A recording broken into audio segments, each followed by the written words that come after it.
Bueno, familias, pues vamos a empezar. Tenemos hoy un programa especial. Sabéis que desde hace un par de semanas estamos retomando una cosa que había gustado bastante, que es el tema de los test sobre autismo, sobre conocimientos de autismo, que pongo en redes sociales, en este caso en Twitter. A ver, el formato que utilizo en Twitter es un formato que realmente es un formato de encuesta. Entonces lo que va a reflejar la encuesta en las respuestas es la que es la más votada. Entonces la que al final acaba marcado en azul cuando acaba el tiempo de la encuesta, la que está marcada en azul señala simplemente el voto de la mayoría de las personas. Y el tic que aparece en alguna de las respuestas simplemente señala vuestra respuesta, vuestra opción elegida en esa encuesta, porque realmente es una encuesta, no es un test. No se señala la respuesta correcta. La respuesta correcta, pues ahora la sé yo en este caso y sé cuál es la respuesta correcta, pero en ningún caso la encuesta de Twitter os va a dar la respuesta correcta. Simplemente va a marcar la más votada y la vuestra con un tic. ¿Vale? Lo digo porque he recibido algo así como 50 mensajes a lo largo de estos días, es decir, las he acertado todas, soy un crack, no sé qué, no sé cuántos. No, lo siento mucho, pero no. Y de hecho, la mayoría de Twitter ha suspendido, ha sacado un 4 sobre 10 en conocimientos de autismo, así que algo tenemos que hacer con esto. Por cierto, hablando de esto realmente, que la gente también me ha escrito algunos mensajes diciendo, pero esto, como diciendo, no es oficial. Pues por supuesto que no. ¿Esto no significa que no sepa de autismo? Por supuesto que no. Esto lo estamos haciendo de un modo de participativo, de juego, si queréis, de una forma lúdica, para que aprendamos todos conocimientos sobre autismo y podamos compartir cosas y dudas y este tipo de historias, ¿vale? Que nadie se lo tome esto demasiado en serio, entre comillas, ¿vale? Aunque sí que es cierto que por una parte refleja ciertas cosas que creo que es importante que empecemos a trabajar, ¿no? Porque hay ciertas cosas que para mí son conocimientos básicos sobre el autismo que todavía lamentablemente no tenemos muy claro. Entonces, bueno, en fin, seguiremos insistiendo, pero creo que es importante que ciertas cosas las tengamos unos conocimientos más firmes sobre ello para que podamos avanzar sobre otras cosas, ¿vale? Entonces, bueno, venga, coged vuestro lápiz, vuestra hoja y vamos a empezar con el test y a ver qué nota me habéis sacado. Ya os digo que la mayoría de la gente, la mayoría de las respuestas en Twitter, que son las que se señalan como mayoría en azul, ha suspendido, solo ha acertado la mayoría un 4 de 10 preguntas, ¿vale? Entonces venga, vamos con la primera. La primera pregunta era, ¿qué criterio para diagnosticar el antiguo síndrome de Asperger desapareció en el DSM-4? Había 4 opciones, la A, que no hubiese un retraso en el lenguaje, la B, que no hubiese un retraso a nivel cognitivo, C, que no hubiese un interés obsesivo, o la D, que no hubiese intersubjetividad. Y el tema de la intersubjetividad es un tema que es complejo. No sé si sabéis el concepto de intersubjetividad a qué se refiere. Quizá lo pregunte en el próximo examen. Bueno, pues esta es una de las que sí ha acertado la mayoría y efectivamente la respuesta correcta es que no hubiese retraso del lenguaje. Era un antiguo criterio que estaba presente en el DSM-3 y en el que para poder diagnosticar una condición de Asperger, un trastorno de Asperger, un síndrome de Asperger, un criterio de exclusión de este diagnóstico era que hubiese habido retraso en el lenguaje. Entonces, si ha habido retraso en el lenguaje, no podía haber síndrome de Asperger, no se podía diagnosticar de Asperger. Algo que muchos de los psicólogos que llevamos trabajando un tiempo en el autismo encontramos que era un criterio muy cuestionado y de hecho yo ya lo comenté en alguna ocasión, diagnostiqué a algunas personas con Asperger porque a mí era súper claro, incluso cuando había un retraso en la adquisición del lenguaje, ¿vale? Sobre la adquisición normativa o normotípica, ¿vale? Y luego al final, finalmente cambió a partir del DSM-4. Antes los psicólogos utilizamos una escala que se llama la escala australiana de síndrome de Asperger que eliminaba este criterio, de hecho, ¿vale? Entonces, bueno, esta primera pregunta, afortunadamente sí, la mayoría de la gente la respondió correctamente y no había, era la número A, retraso del lenguaje, ¿vale? La A, retraso del lenguaje en la pregunta número 1. Vamos con la 2. El síndrome de Rett, antiguo TGD, antiguo trastorno generalizado del desarrollo, A, se da solo en niñas, 38%. B, se da solo en niños, un 4,9%. C, tiene steaming propio, estereotipia propia. Y D, nunca fue un TEA, que ha sido la mayoría de los votos de la gente, un 42%, muy seguido también de este, que es un 38,1%. Y la respuesta, que casi es correcta, pero no. Sí es cierto que el antiguo el síndrome Rett, antiguo trastorno generalizado del desarrollo, y por tanto también TEA, por eso la D no puede ser correcta, es un síndrome que se da casi exclusivamente en niñas porque está ligado a un cromosoma muy específico. Pero sí es cierto que se ha dado algunos casos de falso negativo de síndrome Rett en niños, y de hecho yo he diagnosticado uno, en toda mi carrera profesional, he diagnosticado a uno que fue el primero niño síndrome Rett que se diagnosticó en Extremadura, si no me equivoco.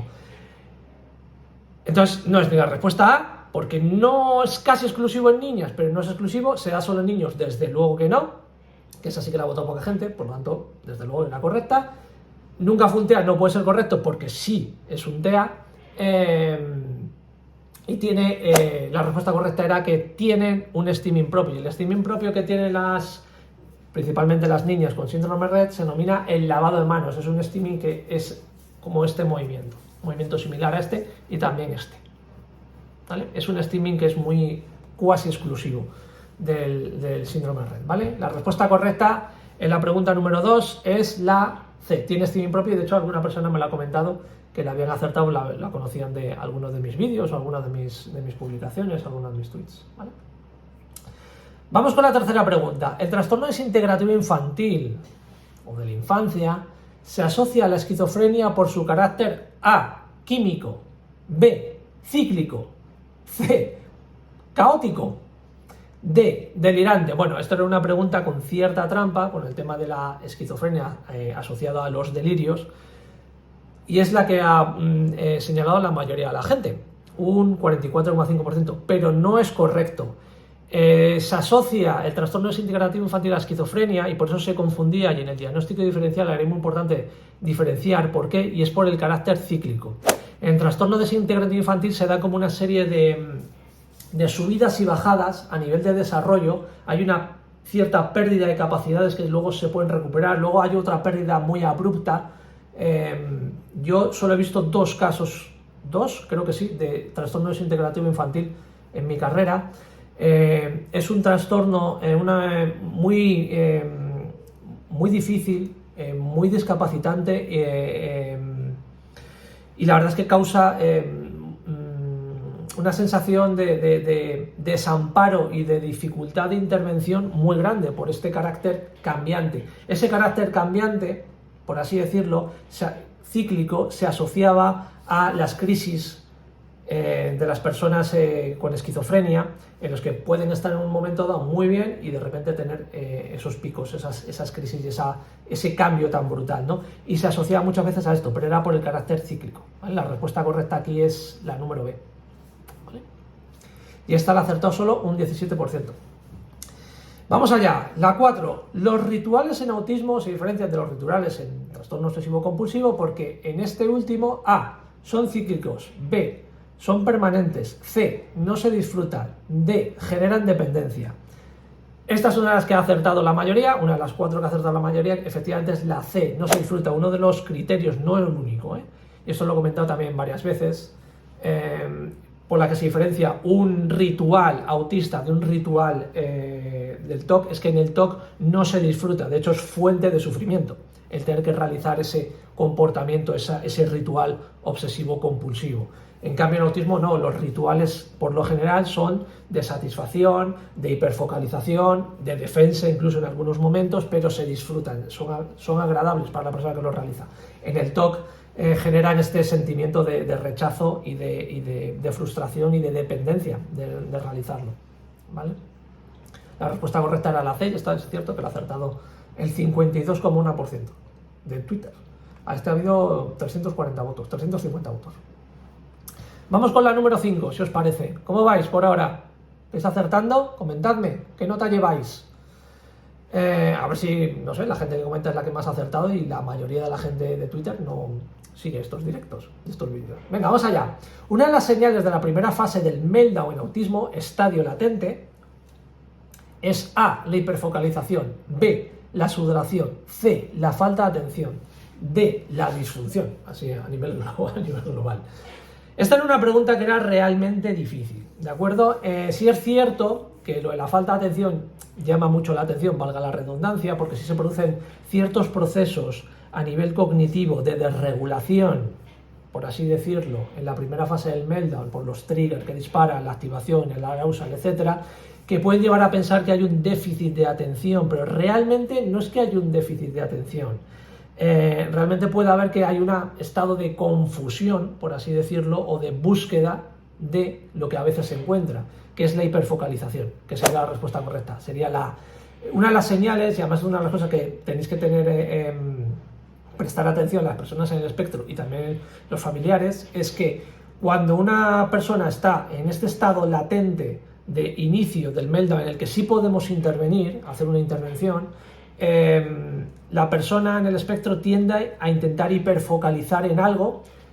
A lo mejor es poco adaptativo, por ejemplo, en medio de una comida atender a algo muy concreto porque está saturándose y necesita de ese salvavidas que es me hiperfocalizo aquí y consigo despejarme de la saturación que puedo tener a nivel sensorial o a nivel de interacción. Entonces, si pasa en esos momentos, hay que dejar a la persona que lo haga, incluso llevarle a otro sitio, apartarle para que siga hiperfocalizando, para que rebaje los niveles de activación y podamos evitar la entrada en meltdown, que entonces ahí ya sí que no podemos intervenir de manera directa, ¿vale?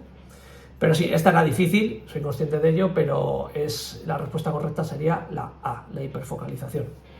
Bueno, me dicen por aquí, Mami Flower, 4 de 4. Toma ya, pues muy por encima entonces de la media de Twitter. Venga, vamos allá. Vamos con la 6.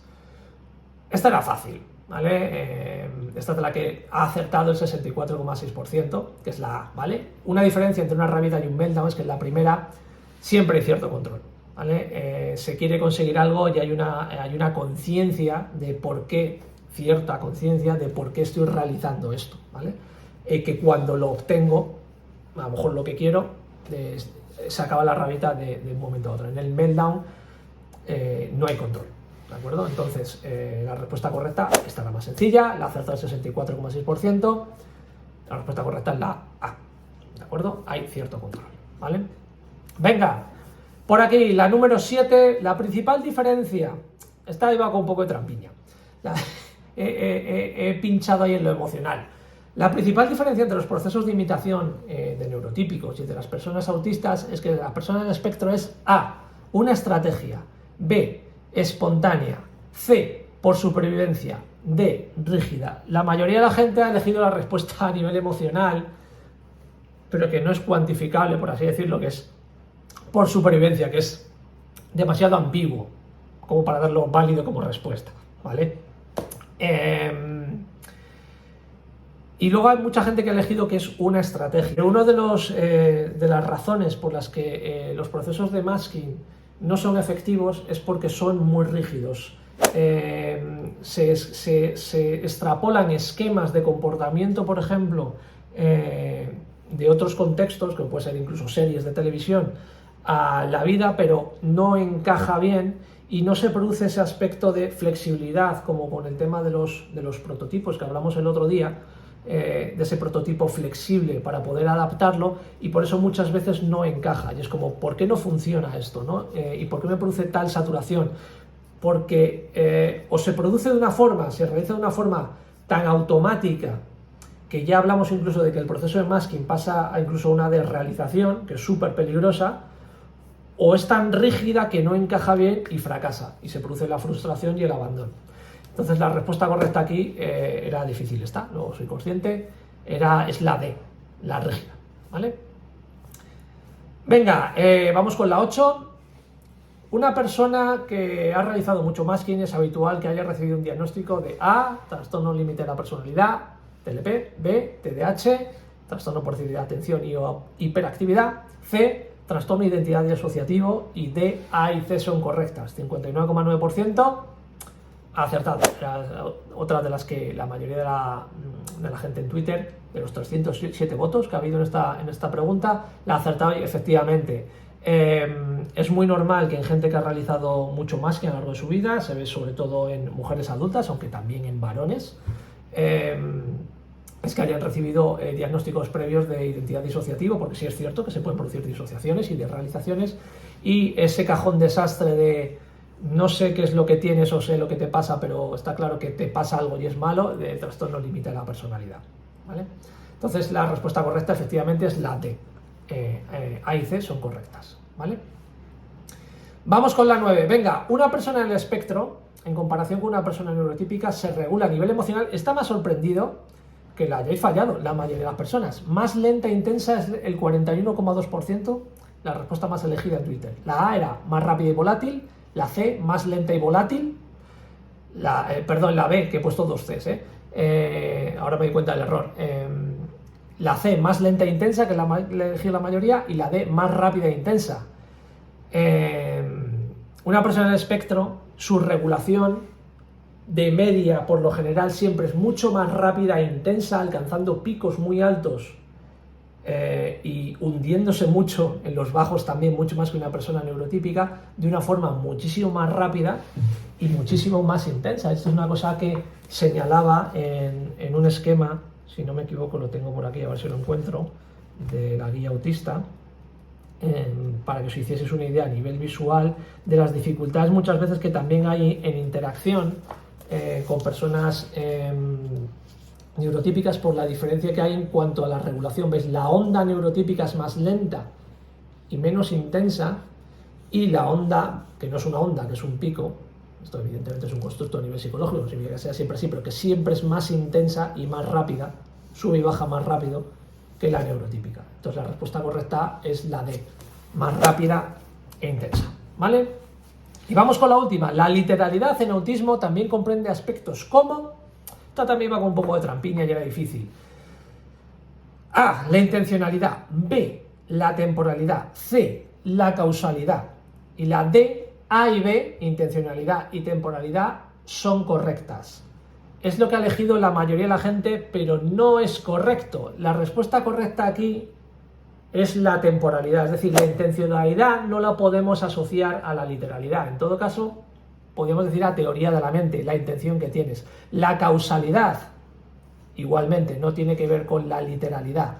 Pero la temporalidad y el espacio también. Dos aspectos muy importantes en cuanto a la literalidad y a las dificultades que puede haber en la literalidad, en aspectos no literales del lenguaje. Una persona del espectro tiene que ver con la temporalidad y la espacialidad, por así decirlo. Es decir, los contextos temporales y espaciales. La inconcreción temporal y espacial. Nos vemos luego, está por allí, está cerca, está lejos, ¿vale? Estos son los aspectos. Si hubiese puesto la espacialidad, pues sí habría sido correcta, pero solo puse la temporalidad y sería la respuesta correcta la B, ¿vale? Así que eso es todo, familias. Aquí tenemos los resultados del test. Era complicado. La verdad es que cuando lo hice al principio, cuando hice este test, recordad que hay tenéis otro vídeo en mi canal sobre el test anterior, y es una cosa que voy a seguir haciendo porque creo que es muy interesante y que aprendemos un montón. Intenté realmente hacerlo un poquito más sencillo, pero es difícil. Pero es difícil porque el autismo es una condición, lo digo yo siempre, tremendamente compleja, y es muy peligroso el decir yo sé mucho de autismo. Es decir, hay tantos aspectos que entran en juego.